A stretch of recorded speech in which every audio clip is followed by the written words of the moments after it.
A woman in Africa became my muse. I want to show you her picture, and hopefully we can do this with technology without making you dizzy. Can you see her there on the screen, Jess? Thank you. So only through this picture did I come to know this, this particular woman. When I worked at St. Anne's, we had a relationship with a village in Kenya. And our work with them at that point was to dig and build a well. You see in this picture, this woman carrying an enormous tub of water on her back, bent over, and another woman hoisting it up for her so she could secure it with a strap at her head.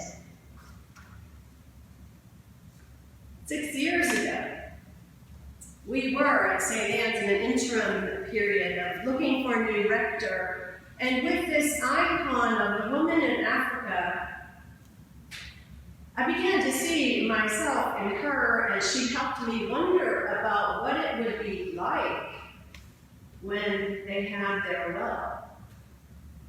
What would it mean when she no longer had to walk a long way from home, pay for water, and carry it back, a heavy burden, a long way? I began to really see my ministry at that time as carrying water a long way to my village, to my people.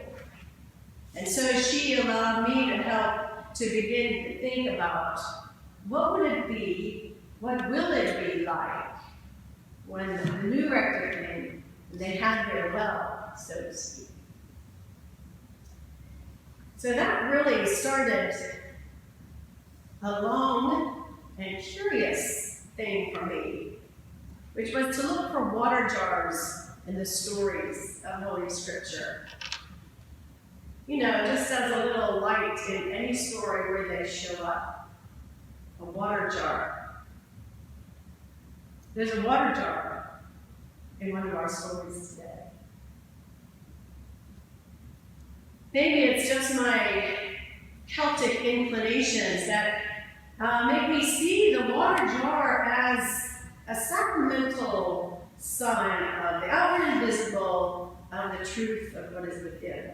So a water jar being made of clay as God scooped up the floor of the earth and breathed and brought water into it and shaped it into a vessel and then breathed into it. Couldn't the water jar be like that?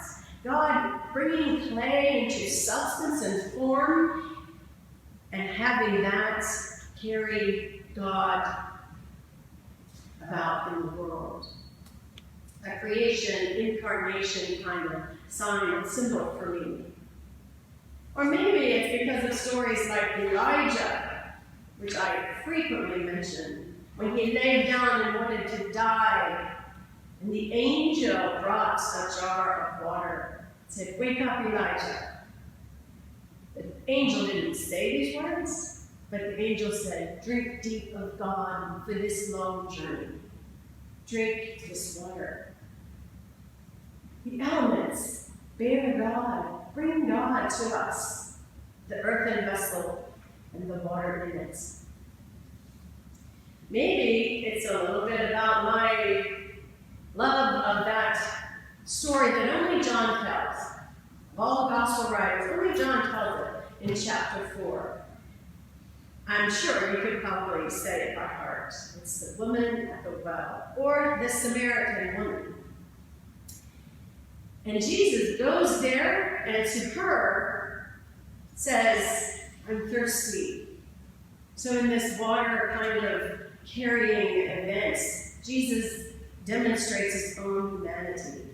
In this water carrying, water focused kind of life in the desert, the first thing about him to know is that he is human and that he needs water. And so this woman can relate to him according to his humanity. So they have this big conversation, a robust conversation about water and need and where we get water and all sorts of long story. She gives him water. He talks about living water. There could be a spring, a wellspring inside of her. And she is so thrilled. She runs back to tell her community about her experience. But John leaves this one little provocative sentence in there about the water jar. John says, she left her water jar and ran back to the village. And there the water jar. It's like the sacramental symbol was suddenly real and pervasive for her. Yes, still a water jar, still carrying. But for her, she suddenly got it. This water jar, this earthen being that she was, contained God. And that she could bring God to her village, to all the world. And that water jar shows up again, the water jar. 20 chapters later, when Jesus again says, I'm thirsty. We know it as the phrase, I thirst. I thirst. I'm dying because I'm thirsty. I'm dying because I am human. And John says that at the foot of the cross, there was a water jar. I just love that way of writing. I just, the symbol here, and then it shows again. Do you know what was in it? At the base of murder and crucifixion was vinegar. Vinegar in a water jar. A water jar that lost its divine essence. Humanity that lost its divine essence and began a process and custom of crucifixion. So today, it says in Genesis that a traveler came to a spring, and the traveler stopped there. Well, I'm talking about a storytelling practice or a genre. So to begin, as I have my hunt for water jars in the stories of Scripture. But obviously, the significance is also that it's a desert culture. It's a nomadic culture. And that life and the way you live it has to revolve around the water. It's a gathering place. It's a container to keep water, to collect water, to control water. But this traveler comes by, and he sets up for himself a God sign, which, if we just read it with the naked eye in July of 2020, we think, oh gosh, I wish it was that easy to set up a sign and God would give you the sign. But it is a highly probable event that this traveler set up. That a woman would come with a jar to collect water, and then he could ask her. A water place for a traveler would be a place to say, is this hospitable, this community that I have ventured upon? Am I safe here?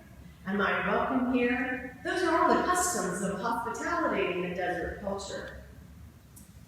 And so it's not that far out of the realm of possibility that this traveler would say, this is how I'm going to find my person. But then the sentence that he adds to that is, please, may I have a little drink of your water? So he's got that set up and he's ready. And out comes Rebecca.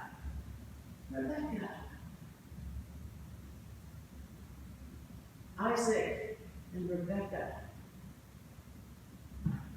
Abraham, Isaac, and Jacob.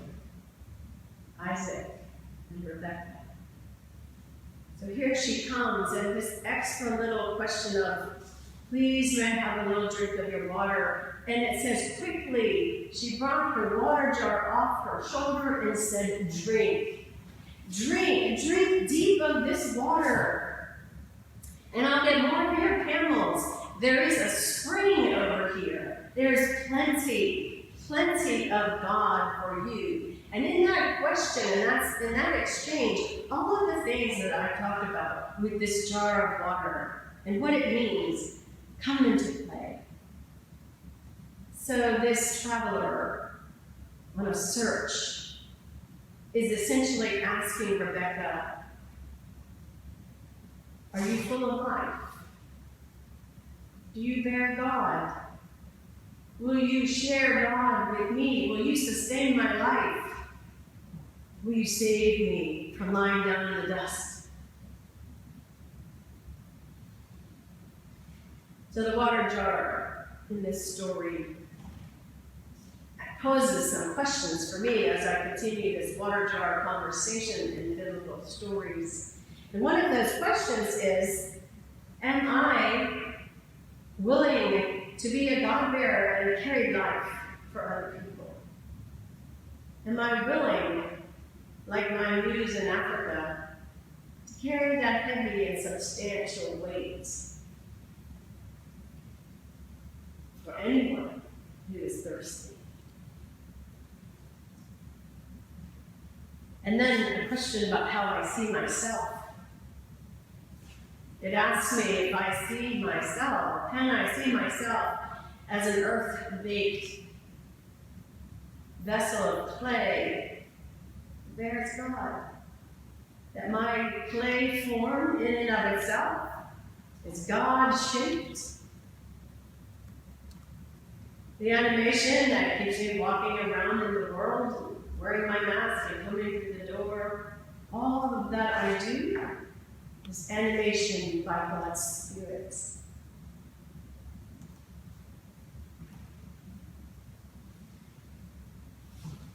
And the question, do we keep, guard, protect the water in the jar that is our own? Or do we slip it down and offer it? Drink deep. There is a wellspring, and there's plenty more to go around. This one that we've learned to call living water speaks in today's gospel about this burden-bearing life of carrying water, being God, presenting God, pouring out God for the world. This living water that promises to be a spring gushing up within us says this: my yoke is easy and my burden is light. We don't have to make back-breaking work out of love.